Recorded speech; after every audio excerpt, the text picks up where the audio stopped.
Yeah! What's up, my dudes? How's it going? Welcome to the Killjoy Jake YouTube channel. Welcome. Come on and sit on down. Get your popcorn out, get your candy, get all that shit going. What's up, everybody? How's it hanging? What's up? We're going to talk a little Scream tonight. I'm very excited. I have a very special guest here to talk a little Scream 6 and other Scream things as well. Scream Future, Scream Past, Scream Present. It's going to be a very fun time. So what's up, everybody? What's going on? Ben is here, or why not Ben, I should say. Live her alone! What's up, Ben? How's it going? Ben, I still like you even though you're a Steelers fan. I still like you. I appreciate you. No, I'm messing with you, man. What's up, Sarah? How's it going? Thanks for being a Killjoy cult member. I appreciate that. Sarah, I gotta message you. I keep forgetting I gotta message you about something relating to Red Right Hand Kickstarter rewards, if you know what I'm talking about. So I got something to message you about all that information. Hollywood Guy is here too. What's going on? It's gonna be a hoot. Heck yeah, it is. It's gonna be great. And look at this. Master Chaos is here too. He's backstage. He's in the chat. He's everywhere. Master Chaos is saying, thanks for coming, everyone. Looking forward to chatting. It's gonna be a good time, man. I can't wait. We'll bring you on in a second here. What's up, Radley? How's it hanging? What's up? Talking some Scream tonight. Mastermind Killer is here. Hi all. Howdy, hey. Ethan, what's up? Throwing a howdy out there. Oakley is here. Yo. Scott. What's up, Scott? I'm not going to try to pronounce that last name. I'm sorry, Scott. I'll butcher that to hell. I'm sorry, man. What's up, Horror Tori? Party time! Heck yeah! Inflate your ghost face balloons now. What's up? Manga Maniac. I love it. Who's ready for Ghost Face and Ghost Space? Maybe? Will you? If you'll humor me like that, I love it. Austin Daniels is saying, hey, Jakey, if they do an international Scream 7, how should they incorporate Danny? I really hope Josh returns. He was great. Love to see him become a killer, and trust me, we're going to talk about it tonight. Well, Villain Kill and Dylan's also here, too. What's up? Love your theme, man. I'm glad you like it. Well, welcome, everybody. Welcome. Big group hello to all of you wonderful people. Got to bring on the guest himself, the director of the future Puppet Master movies. We have Master Chaos here. What's going on, man? Hey, I'm happy to be back, Jake. I always have a good time on this channel, and we talked Scream right before it released, and I said, man, let's get on and talk Aftermath. I know you've talked about it exhaustively already, but you haven't talked about it exhaustively with me, so exactly. That's why I'm here. That makes it fresh, there you go. Yeah. I'm really hyped to get your take on this, though, dude, because I remember when we talked about it, you had a lot of concerns, but last time we talked, you said you kind of liked it. I was very, very against the movie in the beginning, mainly because Nev Campbell wasn't coming back, and that really hurt. I felt like there's no Scream without Nev. But I wanted to give the movie a fair shot, and we'll get into it. But I want to say I walked away very, very impressed to the point that it's my third favorite sequel, which is I never thought I would say that. Nice, man. Heck yeah. Scream 4 is always going to be your favorite sequel, though. Yes. Yeah, come on. I mean, I knew that. I could have told you that before I even saw it. Come on. Yep. Good stuff, though, man. I'm really, like I said, really hyped to talk about it still. Even though, you're right. I've talked about it pretty much every day since it came out. I'm still hyped. To talk about it, man. I'm still excited to get into it. But I don't know where else to start except for just kind of talking about all your shit going on because it's pretty exciting. Do you want to kind of spill the beans on all that now that it's been made public? It's a lot's actually happening this week, which of course it is because it's spring break and my kids are out of school. So not only am I busy with work, but now my family is all over the place. I've got the new Puppet Master movie for Full Moon Studios that we'll be shooting next month. My God, Jesus, it's like weeks away, and I don't have a script yet. Hopefully, the script will be coming tonight. I'm waiting to read this thing. It's really hard when the script's out of your hands, and but luckily the writer's really good, so I'm excited to see what he comes up with. But we're shooting that in a matter of weeks, and then this week I'm working on rewrites for an Exorcist movie that I'll be shooting in June here in Los Angeles. So lots happening. Specifically this week, there's just a lot of movie stuff. It seems to always happen at the same time, Jake. There's never like, oh, this week I'm dealing with this, then next week I'll deal with that. No, it's all at the same time. And I mean, hey, it's the chaos. That's my name, right? So I thrive with chaos. You've mastered it. It's in your name, man. I tried to anyway. Yes. Well, good. I mean, hey, you're keeping busy, and that's what matters. You know what I mean? You got these big projects coming. That's exciting. That's really exciting stuff, man. Yeah, that's I'm awesome. very happy. Though.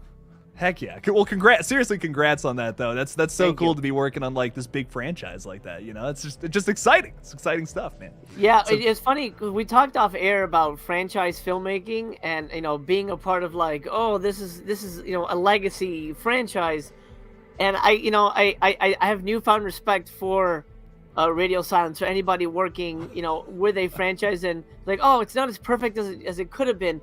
And you know what? Sometimes it's really hard to do. Sometimes, like, I'm very passionate about the Puppet Master movies, and there's certain things I want to do, but the powers that be don't necessarily see it the way a fan would see it, and that's tough. So, absolutely newfound respect for anybody approaching any piece of genre cinema that's a franchise, and not being able to necessarily deliver what the fans want to see, because sometimes that's not what the money people want to see, you know? yeah, and you're working in a franchise where there's like 100 sequels already, so I can imagine it's a little like intimidating, 14, you know? Yeah, a bit, yeah.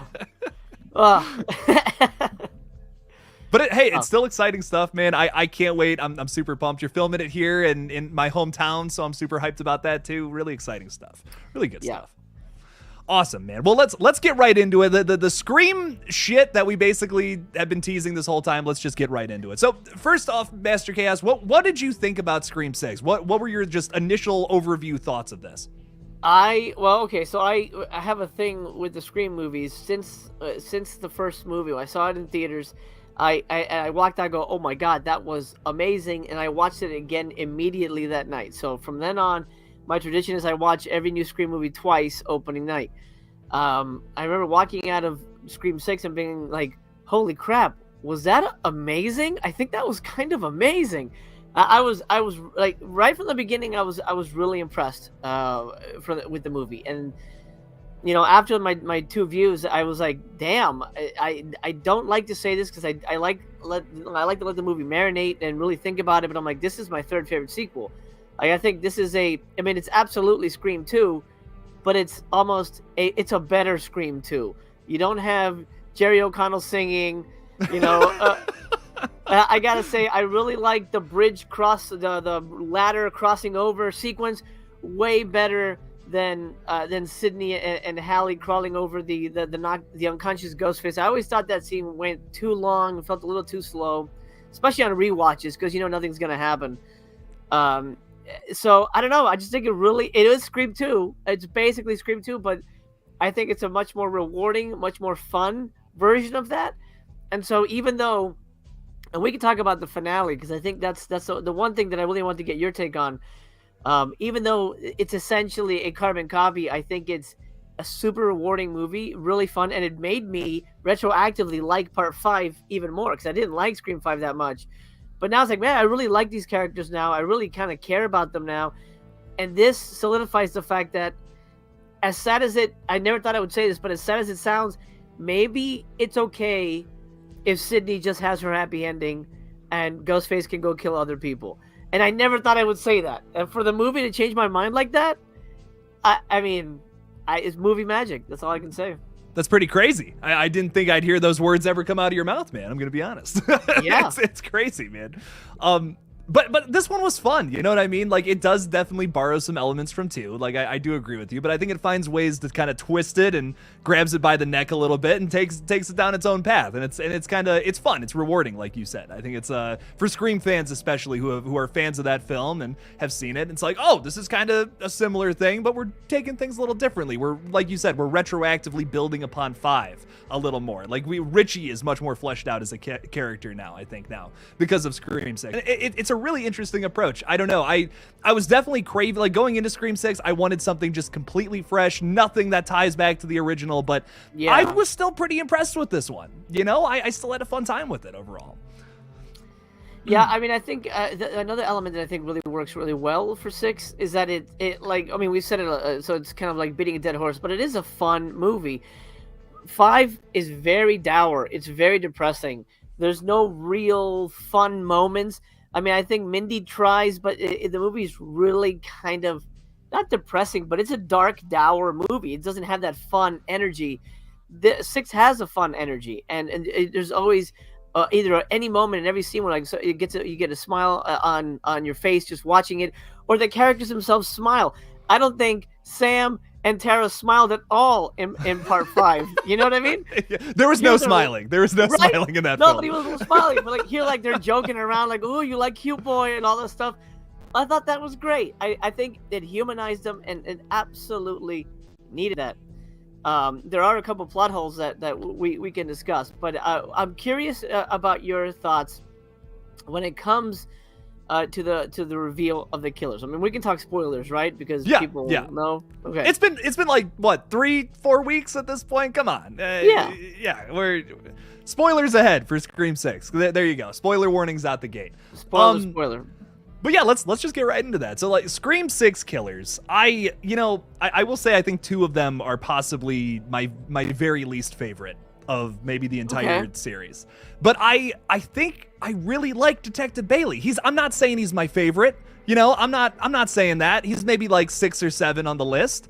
But I really like what they did with him. I think they kind of take the Mrs. Loomis approach and they spin it a little differently, because how I've always felt about Mrs. Loomis, I maybe overhate her a little bit sometimes, but I just feel like she's a Pamela Voorhees carbon copy. They're just like, let's take her out of that movie, let's throw her into the Scream sequel. And it's a little weird for the franchise that tries to be its own thing and be different, tried to one-up slasher movies a little bit, to essentially just copy one of the most famous ones of them all that also copied something else. I just have always felt that, I don't know, I love, Laurie Metcalf, amazing actress, just the character itself I've just never been the biggest fan of. So I think Detective Bailey brings something new to it. I still think that for a grieving father, his performance is a little over the top. I wish he was, to your point, I know this is a much more fun movie, very fun and goofy and all that, but right. I think that this character could have been a little more darker and dour. He literally watches 2 of his kids die in this movie, and he not too much of a reaction. I don't know. It's it's not a perfect movie, but it's fun. I love it. I had a great time with it though. But I don't know. How do you feel about it though? Well, it's funny because I remember we had this discussion way back, I think, when 6 was announced, and you were like, if it's a Richie's mother kind of thing, you were like, fuck that shit. I'm not gonna deal with that. So what specifically made you kind of go, okay, I accept it? Honestly, I genuinely feel like they did the Mrs. Loomis twist better, and that's why I appreciate it. It's not the route I would have gone if, you give me the keys to the kingdom. I would have taken it down a different path. But I appreciate that they built off of something familiar that, in my opinion, once again, maybe needed some work. And I think they built on top of that. They stood on the shoulders of giants and they did something new with it, essentially, with a familiar concept. There's definitely, I've seen, trust me, I've read 100 comments at this point saying, oh, it's a carbon copy of Scream 2. And yeah, it's pretty much the same thing. I just feel like the execution is different. In my opinion, it's better. It might not be in your opinion, but I think that they did it better here, slightly. It's still not perfect, but I appreciate what they did with it. Yeah, I'm with you on it. I mean, when it was revealed, like, oh, he's the dad, and these like the brother and sister and all this stuff, I was like, I mean, but I was already sort of prepared, because a lot of the early reviews were like, it's the worst killer reveal, the worst motive, and so I was already kind of preparing myself. Okay, so this movie might be really great, but it's gonna like shit its pants like in the 3rd act, and then we get to it, and I'm like, oh, all right, I you know what, I'm okay with that. I can accept that, and I think talking about his performance. From what I understand, they didn't even know they were the killers until towards the end of production. So maybe they just weren't ready for it, So yeah. I get it. He didn't know how to prepare for it. I get it. But overall, I agree. I think it's a better version of the Mrs. Loomis situation. I think it's a stretch that it's the whole family, but at the same time, if Richie's a psycho, I guess it's in the DNA. Maybe they're all psychos. I guess we can, I'll go with it. It's Scream. You kind of have to just say it's Fast and Furious rules. They're like, fine, okay, yeah, that's possible. Yeah. Sure, you can survive that. Yeah, like so many people get stabbed nearly to death. It would kill Arnold Schwarzenegger, but they survived. Fine, Fast and Furious rules. It's okay. So yeah, I agree. I think it's a better version of 2, and I think the reveal, while it does feel similar, it works. I think it works within what they do with it. And again, because this Ghostface is so violent, and definitely like it just there's a different energy from this specific killers. It absolutely stands above what came in 2, which tried to be more of a dramatic thriller. Like it's all right, but it does fall flat when you get to the reveal. But here I feel it works, and I do agree. I think what's his face, Spider, blanking on his real name. Jack Ethan. Champion. Yeah, Ethan, Jack Champion. Yeah. He's pretty weak sauce, but but his kill is pretty cool. Yeah. Like I'll give he him does that. it 3 times. Yeah, it's Yeah, great. he doesn't get 1 death. He gets 3. It's the sequel to the requel, so we got to step it up, right? That's. I would say if anybody was thrown away, it was man, I'm blanking on her name now, but the other Liana killer. Liberato. Yeah. I feel her kill was sort of thrown away a little bit, but at the same time, I thought she was super hot as the killer, so I was like, man, that's pretty. Crazy chicks are kind of attractive, a little, not forever, but I mean, I still have fond memories of Jill Roberts. So yeah, but overall, the finale I think works. I think yes, I get why people were upset with it, but we're sort of in. I mean, we're in freaking part 6. We can have a little fun with it. We can stretch the truth a little bit, but I agree, and I hope in 7. It's not a mastermind killer. That would be a little like, okay, you guys are just copycats right now. If you're gonna tell me there's a secret brother and all this kind of crap, now you've gone too far, and now you've basically just remade the original trilogy, and you kind of erased everything you've done. So I hope they don't do that. That would be bad. Yeah, and I said something in I made a video today talking about like Scream 7 predictions, which trust me, I'm sure we'll get to at some point in this conversation. But a big thing I want from that is just go back to your simple, tiny story. You know what I mean? That original movie is just, small town California, USA, whatever, and here's this little thing that's happening there with all this drama. And I kind of want to get back to that in the 7th entry. I loved what this movie did. It's big. It's got a way wider scope than even the previous movie. But I think that with 7, I agree with you. I don't want them to just try to make it bigger again and try to make everything connect. All 7 of the movies now are all linked together through Christina Carpenter or something. I'm just like, man, we did that. We tried to do that with Roman, and listen, I like Scream 3, I do, but it's still my least favorite because I think it's a little too ambitious, a little too goofy at times, but I still enjoy it. Like I said, I don't think there's a bad Scream movie, but I think if they want to make a really well done sequel, get back to what made that original so good and just make it its own one-off little story where maybe things aren't super connected. The only connection to the past is the characters, and that's fine. That's that's what I talked about in my video today. I hope they do that for 7. Yeah. I mean, let's look at it this way. This movie technically had 5 Scream killers. If you take into account the 2 guys in the beginning, I mean, one of them ends up in the fridge, and we don't really get to see much of him, but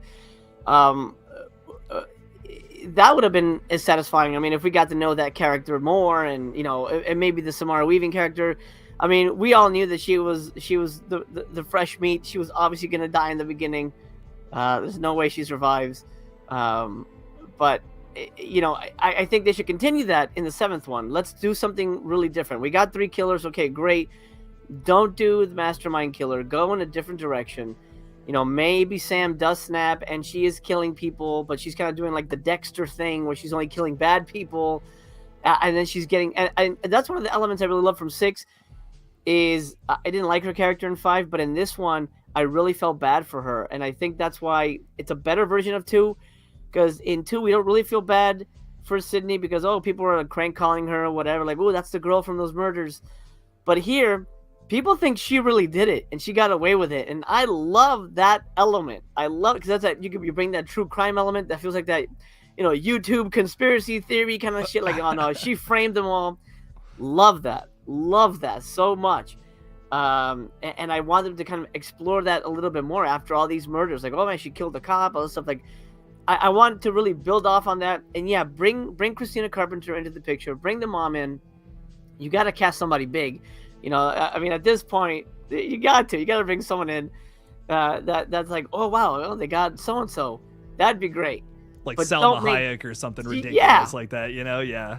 Yeah. But don't make her the ultimate I planned everything, killer.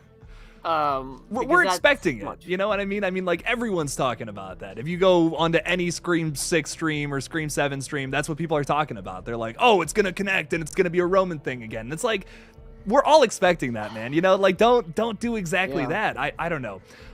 Got a few more people in the chat I want to say hello to. We got Omni here. What is up, my dude? I love that profile picture. That is solid. 10 out of 10. I think 5 and 6 will age even better in time, the way that time saved 4. Master Chaos would probably agree with that. Yeah. for sure. Absolutely. Sammyverse is here too, saying, does anyone else think an obvious motive is better than a motive that comes out of nowhere? It's an interesting question. That's an interesting question, because I think that you can argue that 6 has an obvious motive, but I just think it's set up well, if that makes sense. Like there's little inklings of that throughout. I don't know. What do you think about that? We all had, they're gonna just, they were gonna call this Scream 2 at one point, with so I'm glad they didn't do that. But I guess it was always in the back of our minds.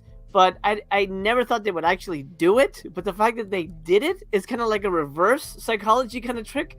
So I don't know. I mean, I think an obvious motive is tough, because then part of the fun is the whodunit aspect. But I also would love to see that played with. I mean, we sort of had that element in the opening here, where like maybe the killer's revealed halfway through and they're covering their tracks, or they know who the killer is and they try to frame them in a way like to reveal themselves somehow. I don't know. I'd love to have a little more interplay with how things happen, so it's not so formulaic, like, haha, look at me, Scooby-Doo, but I guess if it's done well, anything can work, right?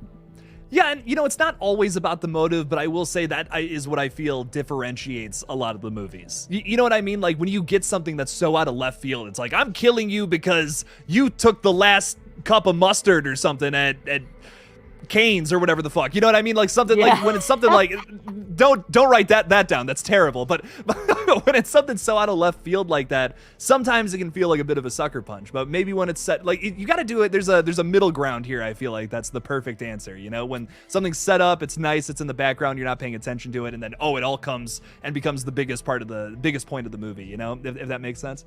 Yeah, I don't want to give anything away because we're not talking about this movie. Did you see Sick? I did see Sick. Yeah. Okay, I won't go into spoilers, but that motive is so stupid. But I was like, "Are you kidding me?" That I couldn't forgive the movie. I was like, that is the dumbest thing I've ever heard. So that's a motive that I think that's a case where, in my opinion, a motive can kind of ruin the goodwill toward a movie. If you're like, this is again, Scream 3 doesn't work because we're like, secret brother, what are you talking about? Even she's like, what? Yeah, right. It's like a soap opera thing. I don't know. Yeah. And to your point about 6, I think 6 a great example too, because like I was really digging that movie. I got to be honest. Like I think the chase scenes are excellent, like top tier, some of the best I've ever seen come from, I guess, the mind of Kevin Williamson. He just gave the story. I think he just has a story credit on that. But no, he still, wrote it. He did write it. Okay. I can't. Memory's a little foggy on that one. It's excellent. It's great. It's awesome. I just the twist kind of sours it. I was kind of digging it until the third act, But it's a movie that's not going to age well. It's not going to age well at all. No, and it's unfortunate. It had potential. Has potential for sure. Right. Tatum Loves My Kids is here, throwing $2 in there. Thank you so much for the support. Really appreciate that. Saying, loved your movie, big fan. Thank you. I appreciate that. Thank you for watching. We appreciate it. Just hit 20,000 views. So that's, I hate to. Amazing. Thank you. It was really crazy. Saw that the other day. We got another thing too. We got all the Kickstarter rewards going out too. So if you supported us there, those are finally going out. Some of y'all maybe got it at your door the other day because we did some hand deliveries across Ohio. We were like, 5 of these are literally in my backyard pretty much. Shit, we'll take care of it. So some of you guys have them already, but we're shipping them out this week. So they will be there soon if you're someone who supported us or not. Amazing. Amazing. Tatum, though, thank you so much for the $2. I really appreciate it. Thank you.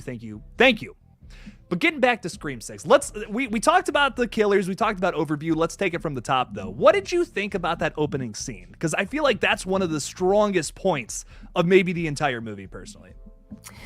Yeah, really good stuff. I mean, you get the phone call, you get the ghost face, killing the blonde. It's all. But at the same time, it feels very small. I mean, it's set in New York, so obviously not New York. It's New York. But there was something about it that felt very, very tiny. I mean, it all takes place in an alley and in a restaurant. But even though you're in this big city, it is still very claustrophobic, and it's still, I mean, the city is creepy on its own. Even without mass killers running around, it's still very dangerous. So I think it all really works, and it all felt really real. And I think everyone's been in that situation where you're waiting for a friend and like, wait, am I on the right street? Like, yeah, okay, hold on. I think that all played really great, and it felt very natural. The most shocking thing was her accent. I honestly had never heard her accent. I was like, whoa! It like blew my mind for a minute. Felt like I was in the Matrix or something. I mean, I know her dad is Agent Smith, and I was like, whoa, what happened?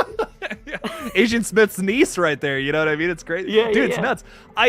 It was really cool that they let her just use her natural accent, because I think she's always using an American accent in like pretty much everything I've seen her in. It was like really like, oh my god, that's so cool. Gives her character though. Gives her like a different vibe. She's not just playing the same character here. Yeah, I love that. I really enjoy that. I love those little differences. Accents really add a lot. And I mean, her being killed in a way was a little anticlimactic, because it kind of just happens, and then I was like, this can't be the opening. That's like nothing. That's so plain. But then he takes his mask off, and you're like, oh shit. Now my theory, and I was like, oh, they're making a student film, and it's all okay. Cut. Good job. And then she's gonna get up, and then it's gonna continue, because they've never done that. How have we not been on the set of a stab movie in one of these openings, right? Right. That's yeah. easy. It's easy.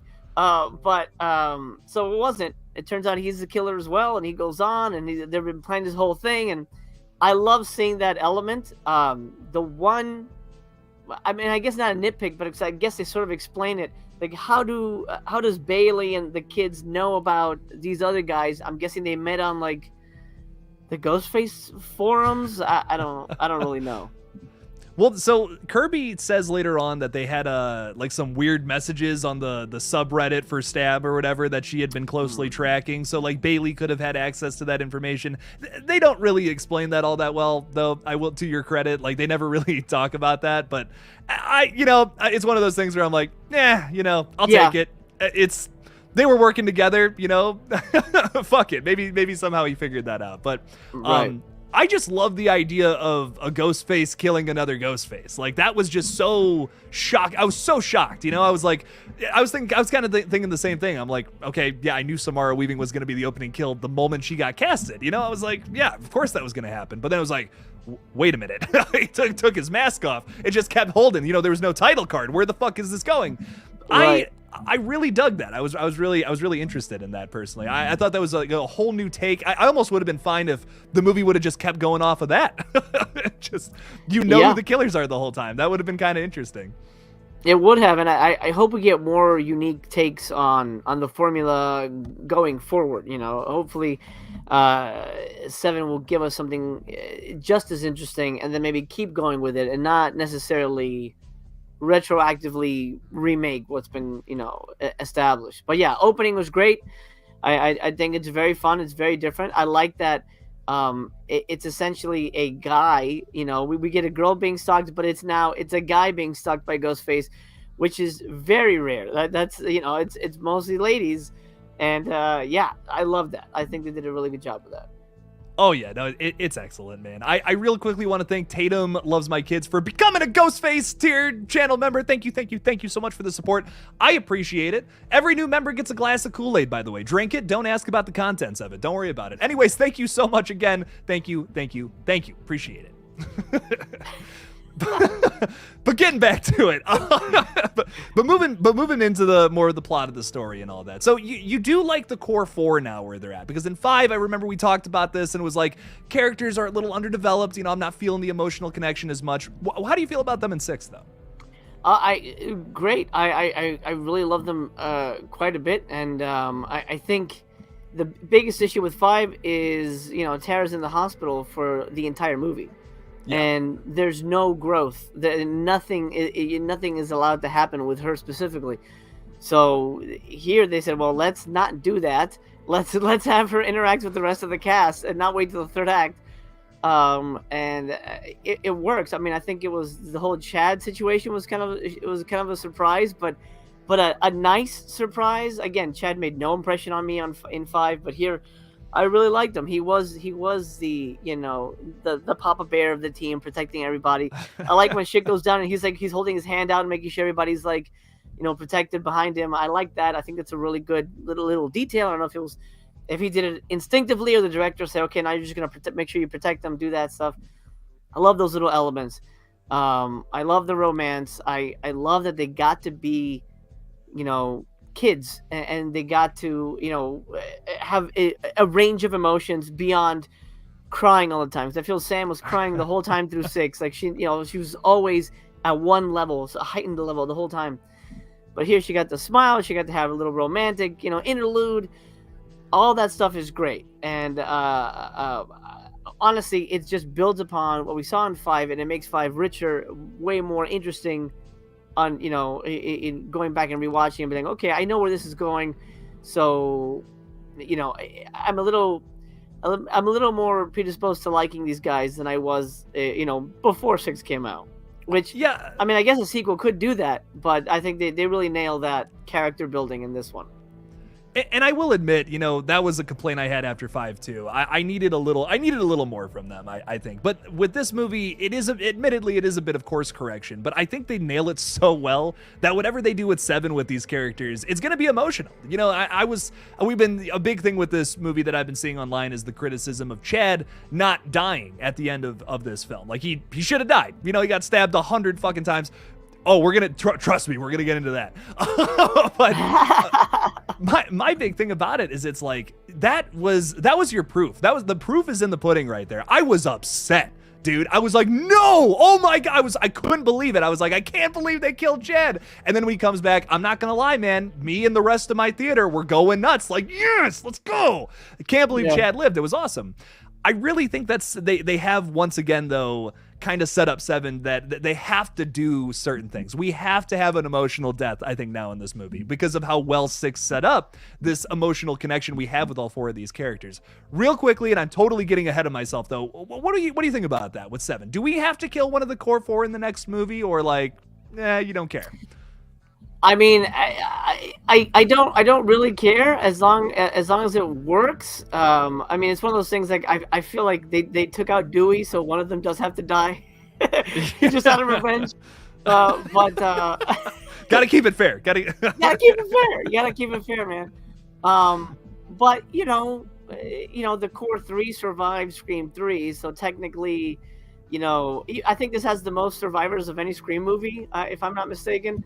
Everybody, like everyone lived. Pretty much everybody lived except the killers. So, I mean, they could kill. I don't think the sisters are gonna die. I think they're intact. But I think Mindy or Chad most likely. I think Chad probably would be the most painful death, and I think that's why we'll lose him. But I mean, the guy's a sponge, so who knows? Who knows? He can take a knife to the chest many times, man. He's he manned up in that third act. Jesus. Yeah, it's gonna take an actual beheading, I think, to kill Chad at this point. He was joking about it the whole time. I almost thought he was kind of foreshadowing his own death. Yes. Yeah. That would have been great. Once again, though, man, I feel like 7's gonna happen. Listen, man, they're at what 152 million worldwide with this new movie. I mean, it's blowing Scream 5 out of the water. That's a little bit of an exaggeration, but still, I think 7's inevitable. Like they're gonna make it, if it's radio silence or not. It's coming. But another thing I wanted to talk to you about is just kind of the some of the sequences in this. Once again, big criticism of 5. No chase scenes, really. One of the slowest chase scenes we've ever had in the hospital, and that was about it. And that it wasn't as exciting. I think in this movie they kind of ramped it up a bit. We got some really nice chase scenes. If it was the fucking ladder crossing thing was awesome. Gail Weathers in her apartment was great. What did you think about the chase scenes in this movie? The chase scenes, I mean, I think they listened to everybody. I think they're like, oh, you guys want chase scenes? Okay. For me, one of the elements I really loved was how brazen this Ghostface was. Like he didn't give two shits. He was gonna kill you no matter what. They're literally walking down the street. Ghostface comes out of the bushes and chases them into like the bodega and starts killing people. I was like, holy crap! This is like I was not expecting. Because Ghostface is very quiet, very sneaky. He waits for you to be alone. Nah, man, he don't give anything. He's gonna come at you, and I really love that. And again, it made this Ghostface feel different. And if you play into who he is, we find out he's that would have had to have been Detective Bailey. He's a cop. Okay, a cop would have the balls, to just walk into some place and tear shit up and would have the experience or whatever. So I like that. I like that it was unpredictable, and I like that nobody ever was never safe. When they get attacked in the apartment, you're like, oh shit, oh, it's happening right now. Oh man, he could take them all out right now. I think Annika should have died like instantly. I mean, she was like gutted up the stomach. I don't know how she's walking around crawling on ladders. No, ma'am. You're dead. Your guts are out. There's no way you're still breathing. Oh, don't worry, I'll go last. No, you're dead already. We'll see you around. But all that just really speaks to, and like they said it, this is gonna be a very brutal Ghostface. It's gonna be a very different, very intense Ghostface. And I'm glad that wasn't just, promotion hyperbole. It was 100% truth. This Ghostface means business, and he or she is not gonna fuck around. They're gonna kill people. I love that. And I mean, the Gail stuff was great. Again, the fact that she's never had a phone call, that's amazing. It's amazing. Right, and I love that they address it, man. Like, they're fans, you know what I mean? And like, that's so important when you're making a movie like this, when there's so many little details you got to get right. And I feel like they get a lot of those things right. There's, once again, there's little tiny nitpicks here and there, but the things that they do get right hit so hard when they do. And like that phone call sequence is like top shelf, just killer dialogue. I fucking loved it. It's one of my favorite performances, like just in general, from Roger L. Jackson. His voice is amazing there, especially in this one. I liked his performance in 5, but it gets a little goofy at points, but I still love it. You know what I mean? It's still great. Sheriff Judy, it's like, what the fuck? That's crazy. In this one, I think he takes it a little more seriously. You know what I mean? We're dealing with killers who, they don't give a fuck about the movies. It's in the first scene. You know what I mean? It's like, no, who gives a shit about the movies? Bam! No, with this different kind of ghost face. And I think he plays that really well. It's no longer about the goofy stab movies. This is a reality check, I think, with a lot of his intonation. No,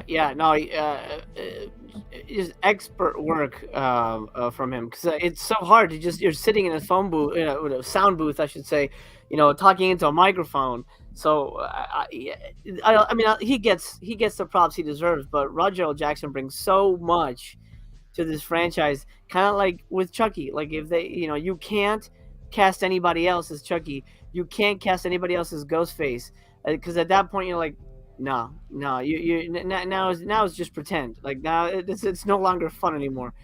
It's just not the same. It's just not the same. Cannot be. Yeah. He's excellent, man. Great stuff overall. But speaking of that, though, as well, legacy character treatment was another big thing a lot of us were worried about, especially yourself with Sidney Prescott and all that, how they were going to handle that whole situation. Gale Weathers is also in this movie alongside Kirby from your favorite sequel. How did you feel about the treatment of any and all of these characters? Okay, let's start with Kirby. Loved it. I thought she was great. Hayden is obviously a very talented actress. And I love that again, I wasn't a fan of the writing in 5, but the writing here is very good, because it's very precise. It doesn't give you a lot, but it gives you enough of what you need.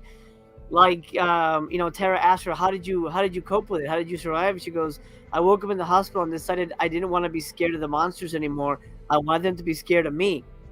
Perfect. That's all you need. Beautiful. Absolutely should become an FBI, because they go after serial killers. I love it. Perfect. I think, and she nailed it. Toward the end, where it's like, oh, she might be the killer, like, I'm not buying it. That can't be right.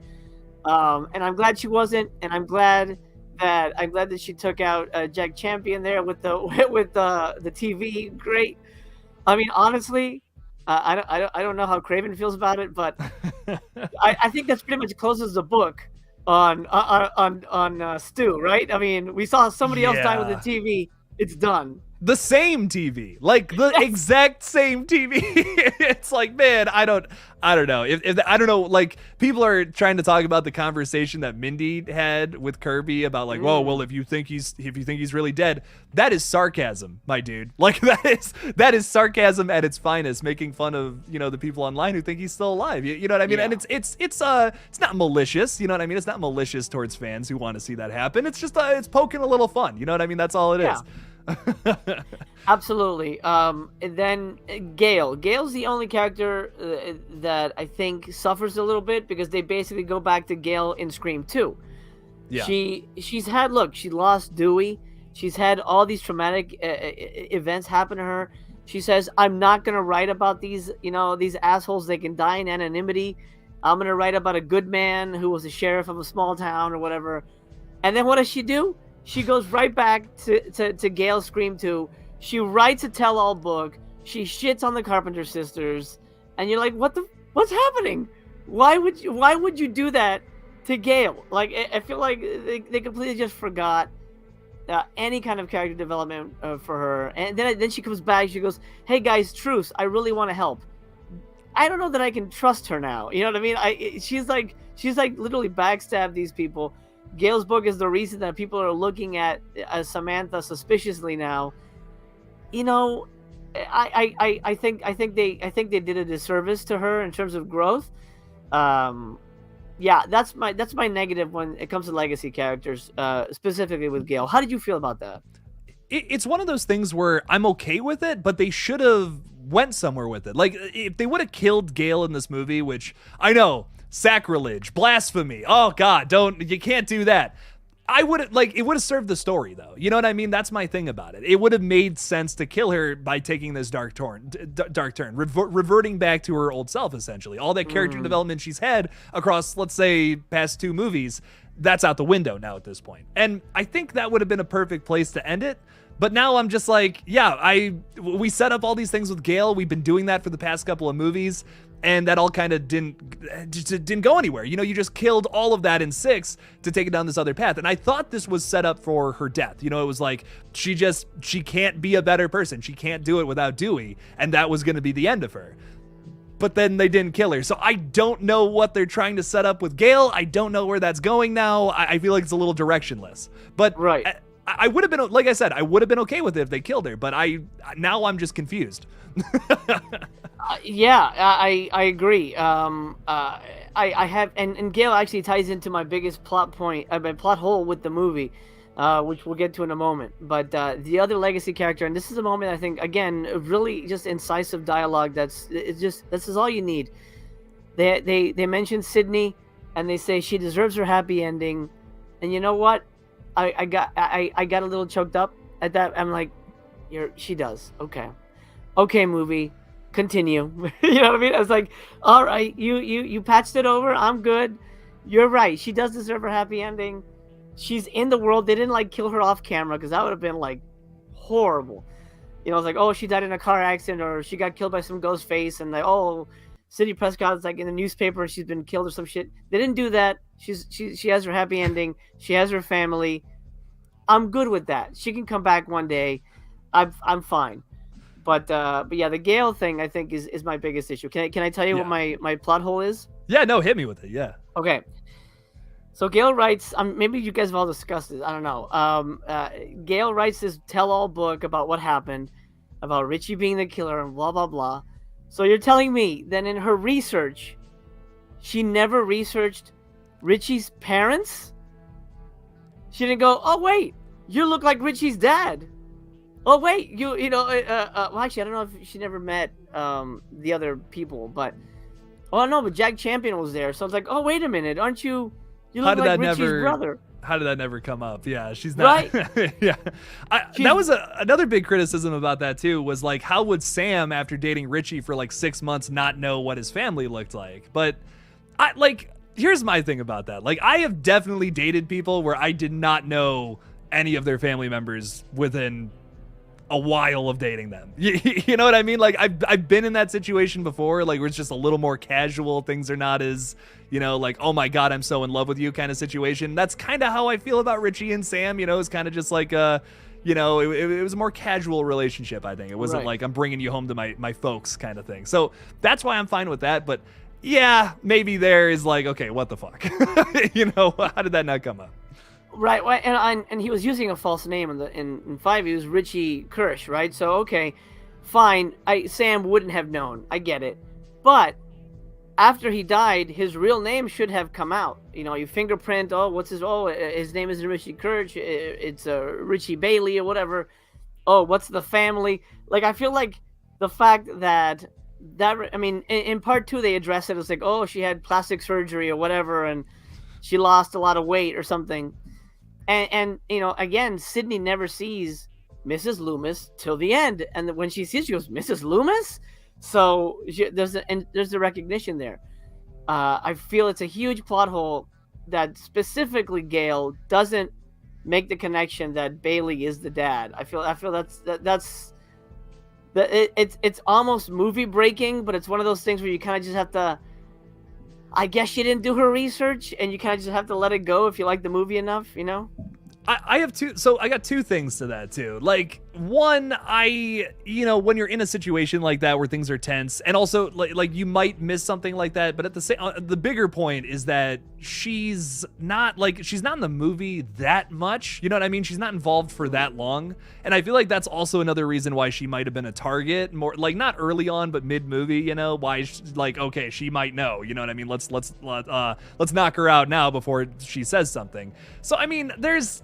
I feel like there's things about it that I respect, I kind of like. It also seems like that, another thing I wanted to say too, is it also seems like the book is much more about bashing the Carpenter sisters, and once again, leading to the conspiracy theory of everything that's going on. Detective Bailey just kind of hopped on that whole thing and just like ramped it up and then blew it up on Twitter, making Richie seeming innocent. I can get behind that maybe it's not so much about like the research of the killers, it's more about this crazy conspiracy theory. That's what her fans are more interested in. At the same time, though, maybe a little more focus on that would have been nice. Yeah, and it's honestly something I didn't really hit me until I think someone else mentioned it. I don't remember where, but I'm like, the more I think about it, the more I feel like, if you're writing a true crime book, I think part of it is going into the history of the killers and their background and how they met and things like that. So I feel that's probably the easiest part of her research, is finding out family history. So I don't know. It's one of those things where it's like, it's not perfect, but the movie's kind of fun enough that I'll let it go. Just a little line of her saying something like, "Do I know you from somewhere?" or something dumb like, not that obvious, but just a something, a little tiny little inkling of something that would have been nice. I do agree, but yeah. Okay, one more little question that's popped into my noggin. How do you feel about the New York backdrop for this film? I've seen a lot of people, like, I posted a video the other day kind of talking about comparisons between Scream 2 and Scream 6, and someone commented was like, the New York backdrop is terrible, like they didn't do anything with it. And I kind of disagree. How do you feel about that though? Do you think they used New York to its fullest potential? Because I know they didn't shoot in New York, in my head, I'm like, I know it's not New York. But it does kind of just feel like generic city. It doesn't necessarily feel New Yorky. I mean, there's New Yorky things that are missing, like cabs. Like, nobody got into a cab. I feel like the cabs are everywhere. I don't think I saw, like, maybe in that opening, maybe there's a cab or two in the street. But there were like little elements that I feel were kind of. I mean, the bodega was a really good piece. I mean, I feel that does feel very New Yorky. But again, we have those in LA and we have those in Miami, so it's not necessarily a New Yorky thing. I mean, I think it's fine. Most of it takes place in their brownstone apartment, so it's not like they're running through Times Square.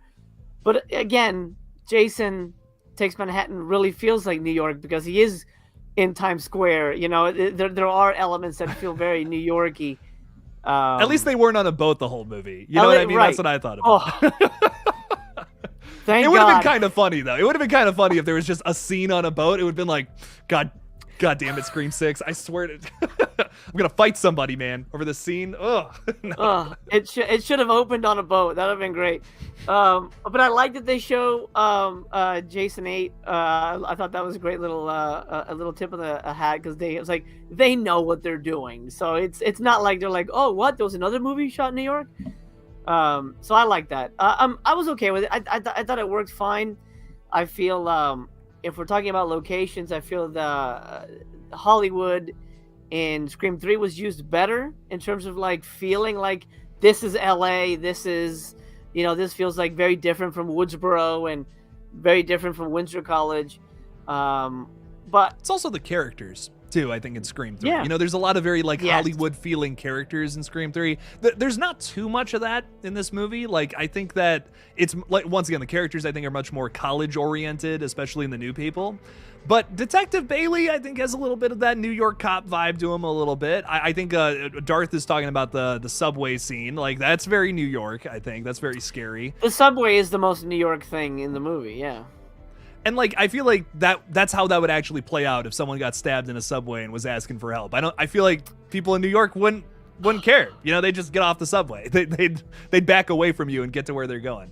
I mean, I don't want to get into it, but there is a true life case that is happened. A woman was like being murdered and nobody did anything. Like, literally happened in the middle of a city. It's pretty awful. So yeah, that absolutely would happen. Yeah, sadly. Yeah, so it's one of those things where I'm like, maybe the whole movie wasn't consistently New Yorkian, but I'll take it for what it is. I feel like there's also a point where style can get too much, especially because this was a darker feeling movie for the most part. I feel like if it was a little too stylized, it would have turned into Scream 3, which I don't think that's what this movie's objective was ultimately. You know what I'm saying? Yeah, well, I mean, Scream 3 is essentially a comedy. I mean, it's very goofy. So I don't ever want them to get goofy, but fun is important, and I think I think they handled it visually, and the cinematography was what it needed to be. I mean, when you're dealing with a serial killer thriller in a city, so I mean, I think it captured the city feel. If you were to ask me where I want them to go next, I honestly have no clue. I hope it's not. I hope it's not LA, because I don't want them to do that. Yeah, man, just get away from the Scream 3 stuff. This movie was your ode to the sequels. You know what I mean? This was that. There was elements of Scream 2 especially, but I also feel like there was a lot of nods to like 4 and 3 as well in this movie. This was that to the Wes Craven sequels, where Scream 5 was your kind of continuation, love letter, whatever, to the original, I think. So I think we're past that, personally. Like, if we're following the same Halloween route, which is, trust me, I don't want them to make a Halloween Ends where it's just completely something else randomly at the end. But I think the idea, I know, it's Scream Ends, man. It's coming. No. But to take a new approach, something that just hasn't been done before in Act 3, essentially, for them, I would appreciate that. Just not something where you completely throw out the DNA of the franchise like how Halloween Ends does. You know what I mean? That's kind of what I'm hoping for with Scream 7, even though I feel like that's probably not the route they're going to take. Yeah, I'd love to do something they've never done before, and this will make it feel really small, but sort of do a 10 Little Indians, Knives Out kind of a take, where maybe it feels like it's a whodunit, but it's all maybe in one location, and they're all being bumped off. Like something, I mean, even though it'll feel small, I think that can make for a really tense movie. Or again, we're gonna go with the boat joke, but like, what if they're all on vacation and they're going on a cruise, and it takes place on a cruise ship, and people being bumped off on a cruise ship, they're stuck on this cruise, or a train, something where, make it the Die Hard of the Scream franchise. I think that could be really interesting, and help it avoid the pitfalls of repeating beats that we've seen before. I don't know if they'll do that. They may get more money for the sequel. I just hope they don't go crazy and it's like, a James Bond thing where they're in Paris and then they go to like the Swiss Alps or something, and like, Yeah, it's too big, you know, it's too big for its britches. It's scary. Like, I agree with you, man. I think it would be scarier if they just kept it confined to one location where they can't leave, you know? And it's like, what if it takes place over the course of like a day for the most part, you know, when the horror gets going? I think something like that would be really fresh for the Scream franchise. We've been trying to make things bigger, I think, with every sequel. What if we just do the opposite of that? Just contain it a little more. Take it down to basically its core elements with how it was back in the original film. You know what I mean? That would be really fun. If it's cruise ship, cabin in the woods, whatever. I think that's what we need to get to with Scream 7. Scream 6 was so big and it was awesome. It was a fucking blast. I loved it from start to finish. But I think with 7, we got to just take it down a notch a bit. Nice way to end it. Yeah, absolutely. I mean, look at I Still Know What You Did Last Summer, which I think is superior to the original, and that's them contained on an island or whatever. And I just think that one works way better suspense-wise than the first one did, because the first one had a lot of dead air, like nothing was really happening. So I think, yeah, do that. Bring everybody together. Maybe it's hey, they get tickets to Club Med or something, and they're, oh well, cool, we won free tickets. But it's this big setup, and maybe it's all the survivors. I mean, Joshua Jackson recently said he wanted to come back, so maybe he's invited. Maybe Joel from Part 2 is invited. You know, like all these people are like, holy shit, it's like a reunion, but it's the ultimate. Everybody's all under one roof, and they're all gonna be slaughtered. I would love that, and then you can even bring Sydney back. Oh, she was invited. And she brings her kids, and then of course you got to bring Mark Kincaid, you know. And then I would love that. I think if they go that route with 7, and they want to make this the finale, then I think first of all you need Sydney. There can't be a finale without her. You started it with Sydney. Bring her back. Yeah, you gotta bring her back. I think. I know it's controversial, and you know 6 is killing it at the box office without her, but like, man. That's what this story needs right now. We need everything to come back together for a smaller story, like a large cast, small story. If that makes sense, you know. I feel that, man. I'm right there with you. Mastermind Killer's throwing $5 in there. Thank you. I appreciate that. Saying Scream 7 will be a nod to The Shining at a hotel in a snowstorm. Ooh, okay. Master Chaos, what do you think about that? Great, yeah. I would love some blood on the snow. I think that's a great image. I mean, I can already think of like amazing poster designs involving snow. Yeah, absolutely. Ghostface on a tricycle going around. Tricycle? He sees 2 ghost girls hanging out in the hallway. I'm all about that. No, okay. That's amazing. And you know, and that would be a great element if we saw a little bit from the killer's perspective, and maybe this killer's haunted by the people that they've killed. You know, and you know, like, oh, why'd you do this to us? They're gonna catch you eventually. You know, that all that kind of stuff. I'd love to see that kind of turned on its head a little bit. I don't know if they'll go in that direction, but I think I think they've shown that they like to break the rules, and they said they're going to subvert expectations, which in a way they kind of did, but they also played it close to the franchise vest. So I don't want them to go too far out and go Halloween Ends when it comes to subverting expectations, but they can absolutely play with the formula now. I think we're ready for something unique, as long as they don't cross the line and do things like Stu is alive and Sydney dies off camera, then they won't lose me. Something we haven't been talking about for years now. You know what I mean? That's what I want. That's what I want from this. Like something where it's like, yeah, like we were talking about earlier, where it's like everyone gets invited to this thing and it's like, oh, we had no idea you were going to be here. And then bam, it turns into this shit show.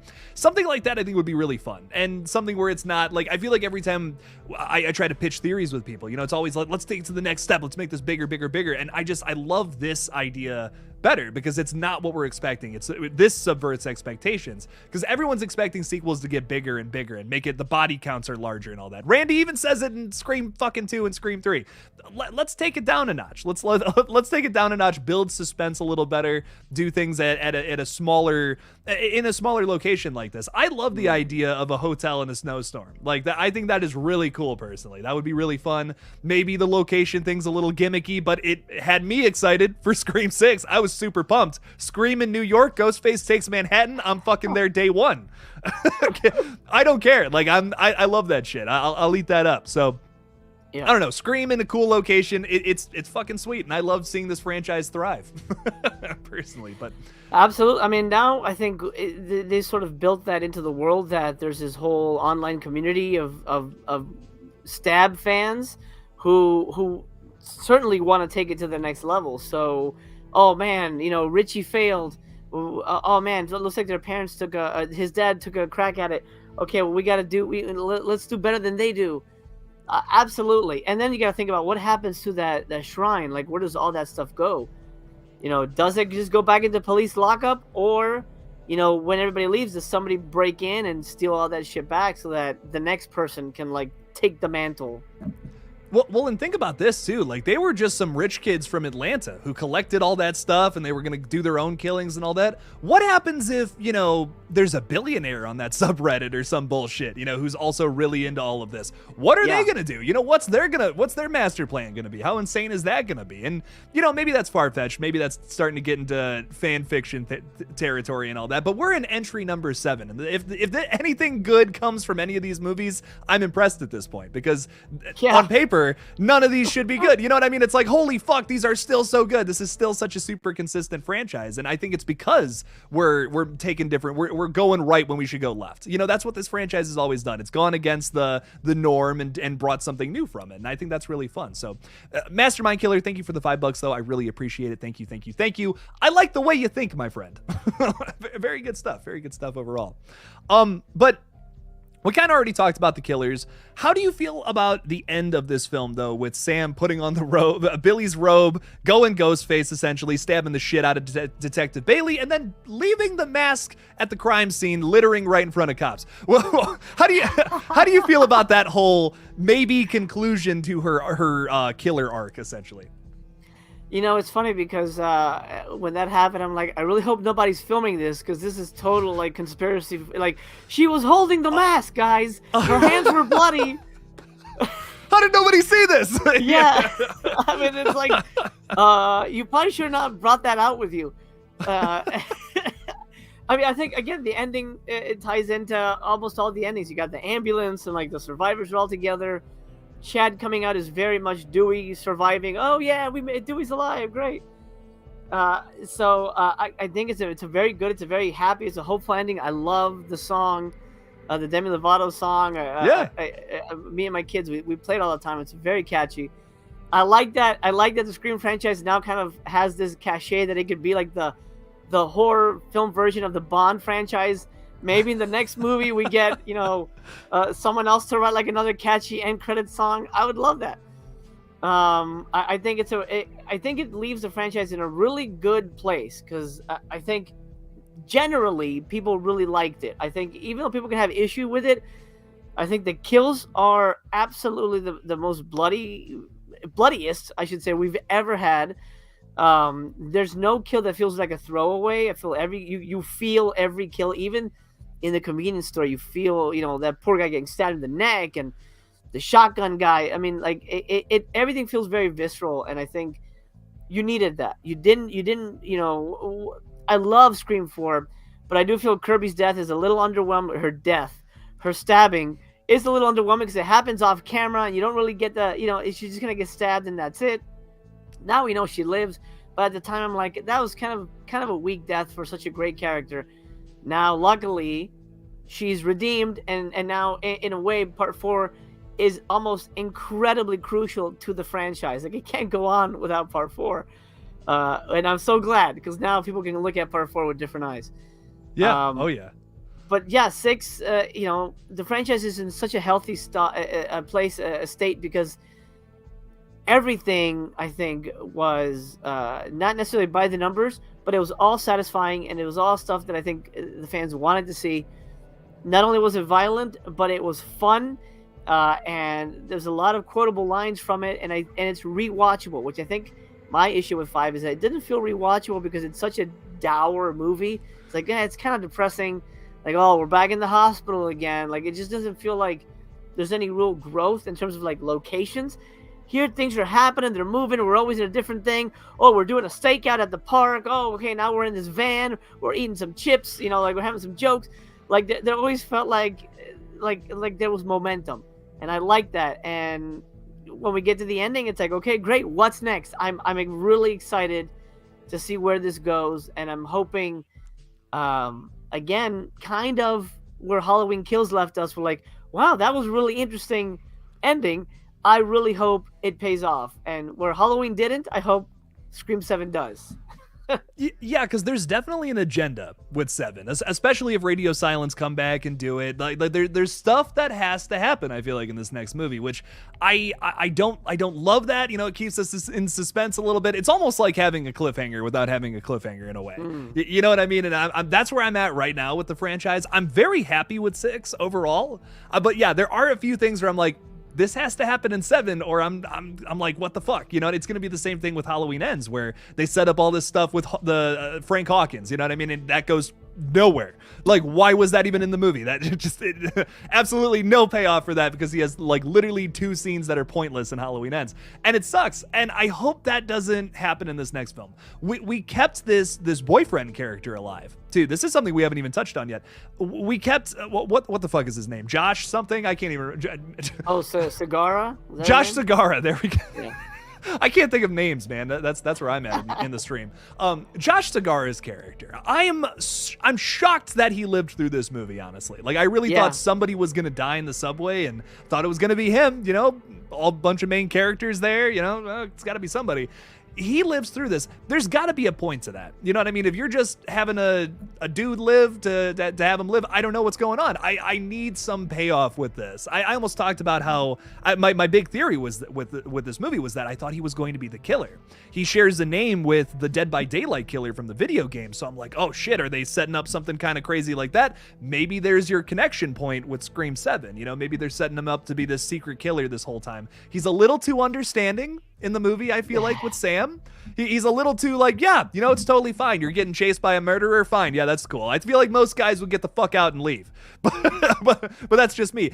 I don't know. How do you feel about this character? This is one of the few things I feel like has to have some kind of payoff in the next film. But what do you think? Well, the fact that he survived, and at the end he's like, oh, I called the cops. Why did he call the cops? He didn't know anything was happening in there. He would have had no idea. He as far as he knew, the cops were already aware of what was happening because of Bailey. So in the back of my mind, I'm like, oh man, is he the mastermind killer? Is that going to be the reveal? Is he like maybe he's secretly hooking up with Christina Carpenter too or something? You know? Man, that I can't wait for that motive. Jesus Christ. You know, I mean, anything can happen. So, I mean, the fact that he survived, I think it's very suspicious.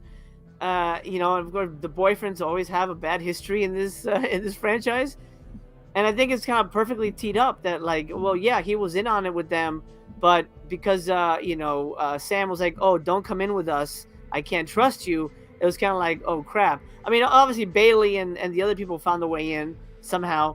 But maybe it was like, okay, you know what? You stay out. If anything happens to us, you continue. And then maybe we'll see that. I mean, we haven't really done flashbacks, but maybe it'll be like, oh, yeah, I was, I was in it with them or whatever. Richie was my roommate. I don't know. He had some good ideas for movies, man. I'm telling you. But I think absolutely the burden of proof, it sort of lies with him in terms of like I think all eyes are going to be on him in 7. I'd be very surprised if he's just kind of a random dude who just ends up getting killed. You're like, oh, he was good, okay. I don't know, that feels like weird. There's a lot they can do with that, I think, for sure. And I hope it goes somewhere in 7. You know, I hope that this isn't just, oh, he's just a really good boyfriend character. Come on, man. He played a killer on Arrow. He's the main bad guy. He's like one of the main bad guys on Arrow, and he plays a hooded, masked serial killer. Wow. Come on. I mean, we're setting this up to be a notoriously crazy Ghostface killer, in my opinion. But hopefully that happens in 7. We can only hope at this point. But one other thing, maybe one of the most controversial things about this movie that personally doesn't bug me. I thought, like I said, I was cheering, laughing, going fucking nuts. Chad survives at the end. Do you, like, how was your initial reaction to this in the theater? Like, was this a celebratory moment, or were you like, what the fuck? I guess I would have been what the fuck if I wasn't with the movie, if I was already kind of pissed off at the movie. but I was with it. I was I was like, hey, okay, cool. Yeah, I'm down to clown movie. Show me what you got. And when he got stabbed, I'm like, oh man, I don't know how I didn't see that coming, because it's like, oh, they finally kiss and such a sweet moment, and something that people forget because there's so much shit happening. But Tara gets stabbed in the spine in that scene, and she just kind of walks away with some bandages at the end of the movie. Like, how the hell? Like, she should be in pain. I think people forgot. Even the filmmakers were like, wait, isn't she stabbed? Nah, it's fine. We didn't see it. They have it off camera. But she gets stabbed first, and then he gets attacked. I was moved by it, and I didn't think I would be, and I like that he kind of dies like a hero, like go run, and the fact that he lives is super. It's a stretch. I mean, it's 100% a stretch, but again, we're in Fast and the Furious rules. Whatever, bro. This guy could probably like survive a nuclear bomb at this point. Fine. He's the Dewey. Dewey survived, and we were all cool with it. Of course, Dewey didn't take as many stabs as Chad took in the friggin' lungs and the heart, but whatever. He's alive. Honestly, I was very happy. But yes, he should have died, but I'm okay with it. I'm happy he's around for the next one. Yeah, I'm in the same boat. You know what I mean? I'm just like, I'm excited that he's coming back for the next one. He'll be there. We still have the core 4. And I feel like once again, I feel like this is course correction, so you can look at this as a detriment, whatever. But I didn't feel that about Chad, or I didn't feel that about most of the core 4 in Scream 5. And to do that now, to kind of course correct, to make that change here and do it so successfully in Scream 6, I can't wait to see what the fuck they do for Scream 7. It's gonna be even crazier when one of them dies now. Like if Chad would have died, if Chad was like the opening scene, let's say, or Jenna Ortega's the opening kill of this movie, one of them, I don't know if I would have cared. I'm like, I liked them, they're good characters, but I'm not like, oh shit, I'm not sold on them yet. And this, like you said, this movie, I was with it. This movie convinced me, it won me over in the opening scene. I was like, fuck yeah, let's go. Wherever this goes, I'm in now. You didn't do that for me in the beginning of Scream 5. You had an opening kill without a kill. You know what I mean? So I just wasn't as into it. And with this one, I'm like, we just challenged everything I thought I knew about Scream with this opening scene. Whatever you do next, I'm here for it. So I think that's why they can get away with things like that, because they can do something so impressive in the opening and keep it rolling. I've seen movies where you give me something really impressive and then it just kind of goes downhill from there, from the opening scene, and that also sucks. But this movie just keeps the punches rolling. I think that's really nice. Real quickly, I just want to say hello to Kendra Monique. Thank you so much for becoming a YouTube channel member. I appreciate that so much. The Kool-Aid is warm. We serve hot Kool-Aid here. It is not cold. That's how I prefer it, at least. So hopefully you'll hopefully that's what you dig. I don't know. It's grape flavored. I'm going on a fucking tangent at this point. Kendra, thank you so much for the support. I really, really, really appreciate it. Thank you. And Sean threw in a pound. A pound? Okay, I was gonna say a euro. So not euro. Yeah. It is a euro. It is. Should have went with my instinct. Thanks for the euro, Sean. I appreciate that. Thank you so much. Hollywood guys throwing $5 in there too. Thank you for that support. I appreciate it. Saying the only thing I didn't like was the superpowers of the core 4. Mindy should have died, and Chad, I was confused. This brings up a really good point though, Master Chaos. What did you think about Mindy's scene in the subway? Well, we already talked about that, but how do you feel about her surviving? I love the scene. Honestly, I feel the scene goes on a little too long. It's one of those things where it's a little too drawn out. Her surviving, if you look at the reveal of the killers, it's weird that Ethan is there and not and essentially being a good guy for the camera, for the audience. It's strange. There's no reason for him to not reveal to her at that point, hey, you were right, I'm one of the killers, and then finish the job. So yes, that is another plot hole, that is another weird element, but maybe there's a way to justify it. Like maybe they didn't want Mindy to die. I don't know. If they're Stab fans, then I guess they would be fans of Randy, and they would not have wanted Randy to die, so that's why they wouldn't have killed her off. Maybe they just wanted her out of the picture so that they wouldn't have to deal with her in the finale. So I guess you can stretch your interpretations around to make it fit, I guess. Yeah, I agree. It's one of those things where I'm just like, yeah, I mean, someone probably should have died on the subway scene. It was a big set piece. It was a great scene. It was a big setup in the trailer. We thought it was going to be even crazier. And yeah, it kind of doesn't amount to too much. But I do think that there's a bit of suspense there, and that's still fun. You know what I mean? It's great on rewatch too, I think. I think the separation too, to separate your the group of characters too, that's really just like stressful in that moment too. And then she's she's abandoned. Words, man. Words are sometimes they just don't go from the brain to the mouth sometimes, that's just how it goes. I think it's really interesting that you have her stranded with the person who is basically suspect number one, Ethan, who's they're super suspicious of. Get your ghost face ass away from me, ghost face. You know what I mean? Yeah, that's hilarious. yeah. I love that. Mindy's a great character too. She really grew on me in this movie, and I don't know. I'm kind of glad they survived. I'm glad the core four will move on into another movie. But like I said earlier, I feel like someone's got to die in the next movie. I feel like they got to, I don't know, maybe Jen Ortega. I feel like that would be really upsetting, and it's going to be the last movie with radio silence. You might as well kill off one of your biggest names at that point. That would be shocking. Not the first time Scream has done that, but it would be cool. I think it would be something that still would be a surprise even this late in the game. So I mean, you got a point, Hollywood guy. I can't argue with that. It's definitely a flaw, but I think that I'm happy they did it though. I'm happy they did it because it was a test. It was a test to see if we really cared about these characters, and I really fucking do now. Can't wait to see what they do in 7. So Hollywood guy again, thank you for the $5. Do appreciate that. Thank you. Jaguar Rose. Oh my God. Thank you. So $20. Look at that. I appreciate the heck out of you. Appreciate that so much. Thank you. Saying if Chad had died, it would have been the top kill of the franchise for me. Oh my God. Wow. I know you're not down with the return of Stu as a ghost face, but how do you feel about an online cult, since that was Kevin's original idea for Scream 3? Master Chaos, I'm going to throw you that first question real quick. How do you feel about if Chad had died here? Would that have been a big kill? Like, would that rank high for you in the franchise? Absolutely. I mean, I don't know if it would rank high, but I think emotionally, I think the payoff would have been phenomenal. And I mean, it still feeds into their actions in the finale. The sisters, they just lost Chad, so they're not only are they scared, but they're angry, and that feeds into Tara stabbing Ethan and all that stuff. So I mean, you still sort of get that emotional payoff, but then we also get the reward of he's still alive, he's good to go, good guys never die, that kind of thing. So yeah, I mean, either way I think it works. I don't think it would have changed my opinion of the movie regardless if he had died or if he lived. I think I would have liked it regardless.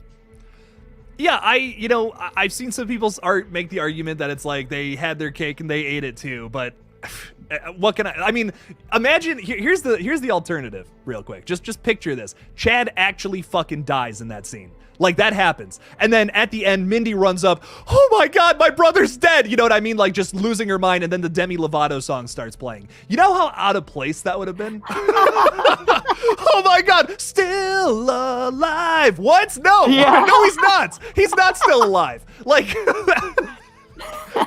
it wouldn't have worked. You'd have to call up Demi, be like, you got to write a new song. We got to change everything. It's not working. That's my other thing about it too. It was a really happy, positive note we ended on here, and I thought that was really fun. It felt very Scream in a way, Yeah.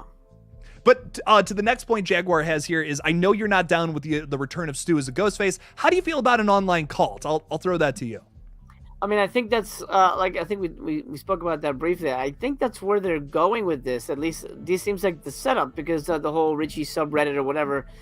I feel like that's where they're going with this. I mean, if we got 3 ghost faces in this one, are we gonna get 10 in the next one? I mean, I think that damn, we're gonna we're gonna lose count how many people are ghost faces. Or will they do the mastermind, which I really hope they don't do. And something else, well, another thing I don't like about the ending that I just kind of, you mentioned, it was Mindy showing up. She was just stabbed. Are you telling me that she was admitted to the hospital, had stitches, and then got up and go, I've got to go run across town. This is New York. You don't get anywhere fast. You know what I mean? Yeah. So like her showing up is such a movie thing that it's just kind of like, I mean, whatever, man. At this point, it's like, fine. Everybody shut up. It's a party. It's fine. Everybody's good. Everybody's alive. Let's all show up and hug it out. But I felt that was not, luckily we didn't have Gail show up too, because it's like, all right, she's not, let her rest. Not everybody doesn't have to be here at the end of the movie.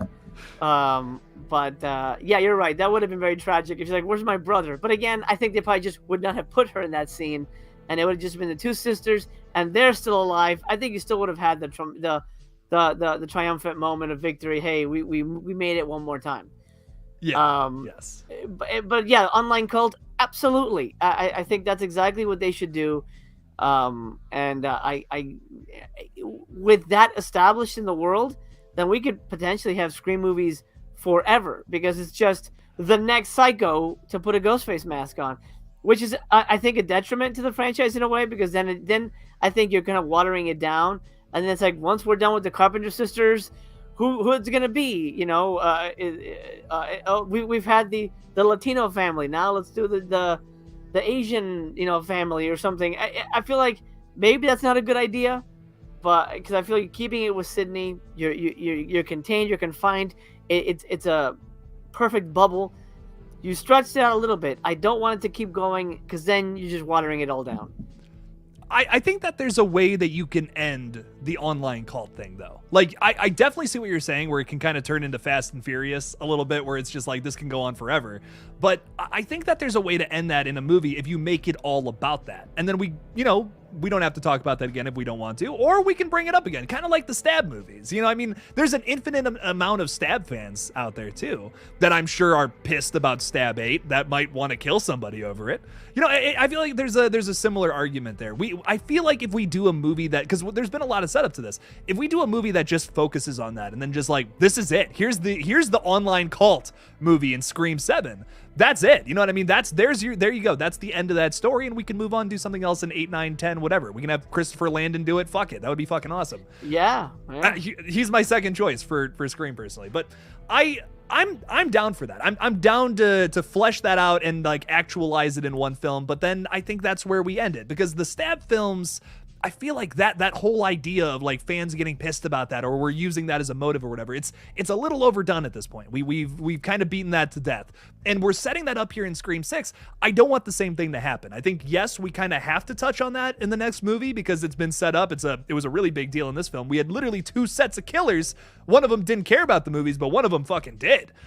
We got to go somewhere with that in Scream 7, I think. But me personally, yeah, I'm totally down for it. Kind of build off of Kevin's original idea, but once again, spin it in your own way. Just don't make it the same thing. Just don't make it Scream 3 again. That's my number one I don't want from Scream 7. Take it in your own direction now after we've done our ode to the sequels with Scream 6. So Jaguar Rose, again, thank you so much for the $20. I do appreciate it. I'm all about the cult, baby. Cult. Yes. Love it. Another question here we got from Hollywood Guy. Once again, thank you for the support. Really appreciate that. Plot twist: Richie is alive and finishing his plan using the online cults. I mean, hey, listen, if Chad can survive 30,000 stabs to the chest. No, I'm kidding. Master Chaos, what do you think about that, though? Richie coming back, any killers coming back? No, I really don't want that, because then, I'm okay with, victims surviving, but I wouldn't want a killer to come back, because then that's going to taint that movie that they're the killer in, because it's like, oh, then this feels like a nothing movie, because we know this guy doesn't really die or whatever. So not necessarily make it a nothing movie, but it won't be as special. I think what makes these special is this is the villain. The villain in part 6 is different from the villain in part 3.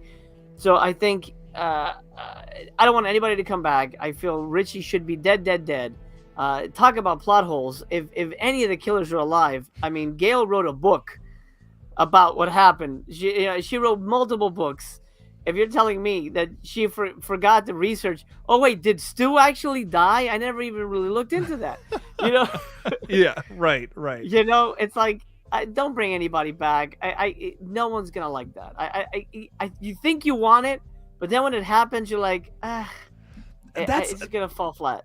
That's how I feel about the Stu thing. Like, I feel like we all want it, like, listen, I'm not gonna lie. There's a part of my Scream loving heart that would love to see Stu come back, but I feel like when I see it, I'm gonna be disappointed. And I wouldn't want that character to be tainted. He's, without a doubt, my favorite Scream killer. I just wouldn't want that to be altered by a new movie. You know what I mean? I love what they did in that original movie. Let's not touch it. Let's make our weird other things moving forward into the future. I'm down for that, but don't touch that first film. Come on, man. Like, I love it. We've already fucked around with the mythos of that enough. I mean, Billy's boning chicks left and right, you know, and had Sam somehow. we're already messing. We've already done enough meddling in that first movie. Let's move on. Let's tell some more stories. You know, that's what I'm thinking about. But regardless, though, Hollywood guy, thank you for the $5. I do really appreciate the support. But Master Chaos, you just want to give an overview, like any final closing thoughts on your Scream 6 experience?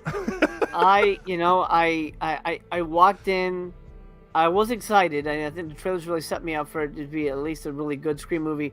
But I'm always nervous when I watch these movies because they do mean a lot to me, and I'm very picky when it comes to story. So I walked in very scared. I was literally on the edge of my seat, but only because I was like, don't fuck it up, don't fuck it up, don't fuck it up. You know, and then the movie didn't. I mean, there's, like I said, like we talked about, there's plot holes and things that are like, I really wish it didn't go in that direction, but it doesn't necessarily kill it completely. Overall, I was very impressed. And like I said, it's my third favorite sequel. I think nothing for me, I think, will ever top Jill's reveal and her motive, which I think is the second best in the franchise. But in terms of just like sheer balls, this movie's got balls, and I want my slasher movie to, not give a shit about anything, just go for broke. And there's so many times where it's like, oh, the slasher just ran away into the bushes, or he hid, or oh, you can make the joke that Ghostface looks like he's on roller skates because he keeps tripping on stuff. Slipping like, in the beer and all that. Yeah. It's like this Ghostface, like, he will go, man. And I love that he toyed, with Annika on the ladder. He was kind of like messing with it. Oh, maybe you'll get across. Maybe you'll get across. Like, no, you're not going to get across. He's going to kill you. I love all those little elements. I think it really makes it its own thing. It has an identity that I think it's sorely needed, and I think it really is the high point. Oh, well, I mean, I don't want to say the high point because I haven't seen 7, but so far it's the crown jewel in this new trilogy, in the radio silence era of Scream. And I'm hoping they bring it home in 7 in a rewarding way. Now, we don't know. I read an article that it was already greenlit. Has it not been officially greenlit? Not officially, no. There's a lot of rumors going around saying that they're looking to film it this October and all that. Like, there's already plans for it. It just hasn't, the official announcement has not been made yet. Wow.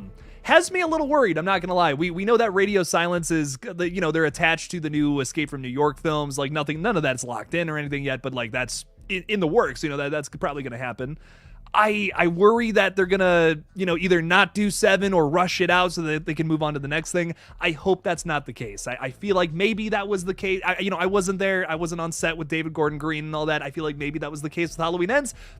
I'm putting words in people's mouth even saying that. I don't even like saying it. So I don't know if that was the case or not, but I feel like that movie was a little rushed. And maybe if they had taken their time on it, it could have been something else. You could have had those Corey ideas in there, but take it back a little bit. Do a little more Michael action.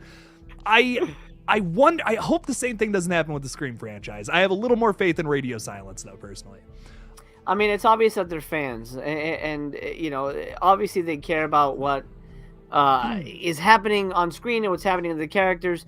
So that puts a lot of faith in me, more than I had before, and what they can do with 7. But man, it's one of those things of like, I like to quote Sid Haig: if they shit the bed, then the rest of this trilogy looks weak. Like Halloween Ends. Like, they didn't stick the landing. They gave you just the most embarrassing finale to a trilogy ever. Maybe it was rushed, but I feel like even rushed, you could have come up with a better story than what they gave us. So I'm really hoping they take all this positive feedback and they give us a rewarding conclusion. Yeah, fine, bring back Christina. You kind of have to bring the mom in at this point. We don't have a Cotton Weary character, so 7 has to open with the kill of a legacy character at some point. So maybe Chad does die. I think it's pretty crazy if they killed Jenna Ortega at the beginning. I think that's real ballsy. So I don't Yeah. know if they'll go that far, but you do have to kill somebody in the beginning of 7. If and I hope they don't, but if they follow the DNA of 3, if we see a main character get killed in the beginning, then we should all start to worry, because it sounds like, oh crap, it's gonna be a mastermind killer. And I don't think anybody, even if they explain it really well, you have just now remade Scream 1, 2, 3, and you didn't necessarily step outside the box enough to make this a satisfying, addition to the franchise, because you're just retreading ground, which is unfortunate, but I hope they don't do that. Yeah, no, I agree. I don't want it to be 3 again. I loved the elements that we played on in this last film, but do something new here. Do something new to finish it out. Another thing I want to say too is Sarah Campbell has so kindly put the link to Master Chaos's YouTube channel. Make sure to subscribe. It's also in the link in the description if you can't find Sarah's comment, but go subscribe. Master Chaos, you do some awesome shit over there. I had the pleasure of being on your stream talking about a little slasher movie called Amsterdam that I am obsessed with. Like, that boat scene is fucking awesome, dude. I think about it all the time. Dude, you know what would be great in 7 if there was a scene like that, just out of nowhere, just like an insane. We know who the killer is. Just this badass, insane, car chase. Then it switches to a helicopter chase. That'd be insane, man. It'd be great. Play off of Amsterdam, man. Have a fucking intense boat scene that is definitely dangerous. Like, that was definitely dangerous to film. Oh my god, nothing would make me happier. That would be awesome, man. But yeah, make sure to subscribe to Master Chaos. A lot of good stuff over there. You have some great streams, man. It's awesome stuff. So thank you, Sarah, for putting that in the chat. Dude, we're probably wrapping up, but is there anything else you want to throw out there, promote, or talk about real quick? Oh man. Well, like I talked about a little bit, sort of professionally, I'm working on 2 movies this year, potentially 3. I'm attached to a 3rd one that may be happening, but I haven't gotten the green light as of yet. But hey, it's not often you can say you're making 2 movies in 1 year, so I'm incredibly grateful. I'm very excited. I'm gonna be very busy starting in May. So yeah, April's gonna be sort of not my signing off month, because I'll be doing production vlogs from Leech Woman, and hopefully, Jake, if you're able to join me on set, you'll be in some of those. It would be an honor, man. It would be an absolute honor. Hopefully I can. Hopefully we can work something out. That'd be awesome. Oh my god, that'd be amazing. So yeah, I'll be making some movies, and then over on the channel, I'm doing review panels where I bring together a whole bunch of creators and filmmakers and critics and stuff, and we review different movies. We have a bad movie, stream. We do a foreign horror one, which is the one that we had Jake on. I think the next one for me, April 18th, is the next episode of Beyond the Colors of the Dork. You were on the last one, Jake, and we're doing High Kick Angels, which is kind of like a Japanese kung fu live action anime version of Die Hard. And okay. That was pretty fun so far. And then a movie that maybe my favorite title of all time. It's called Zombie Ass Toilet of the Dead. Yeah, your buddy was talking about that last time. That's fucking the craziest movie I've ever craziest movie I've ever heard of. That's insane. Yeah, it's pretty wild. So we're gonna have fun about that. Talking about that movie on April 18th over on my channel. Hell yeah, man. Good stuff. Well, make sure to subscribe to Master Chaos. And dude, thank you for joining me talking a little Scream 6. It's been a fucking blast. Dude, I love it. I'm glad we were able to talk before and after. And I'm glad the movie's good, man. I'm so happy that the movie's good. And hopefully 7 can be better. Fingers crossed, knock on some damn wood, but come on, it can happen. Good stuff. Thank you all for joining. Thank you all for joining us tonight. Really appreciate it. Thank you all for being here. Appreciate all the super chats too and all the support. You guys are the absolute best. Thanks for hanging out. I'll have some more videos probably tomorrow or some shit. I don't know. Some reviews are coming later in the week too. I'm reviewing Mario and Dungeons and Dragons on the other page too. So, and then we'll have some horror reviews later in the next week. We got Renfield coming out this month. I'm excited for that one. It's gonna be good. Yeah. So once again, thanks for hanging out with us tonight. And as always, don't forget to kill it out there, y'all. Peace.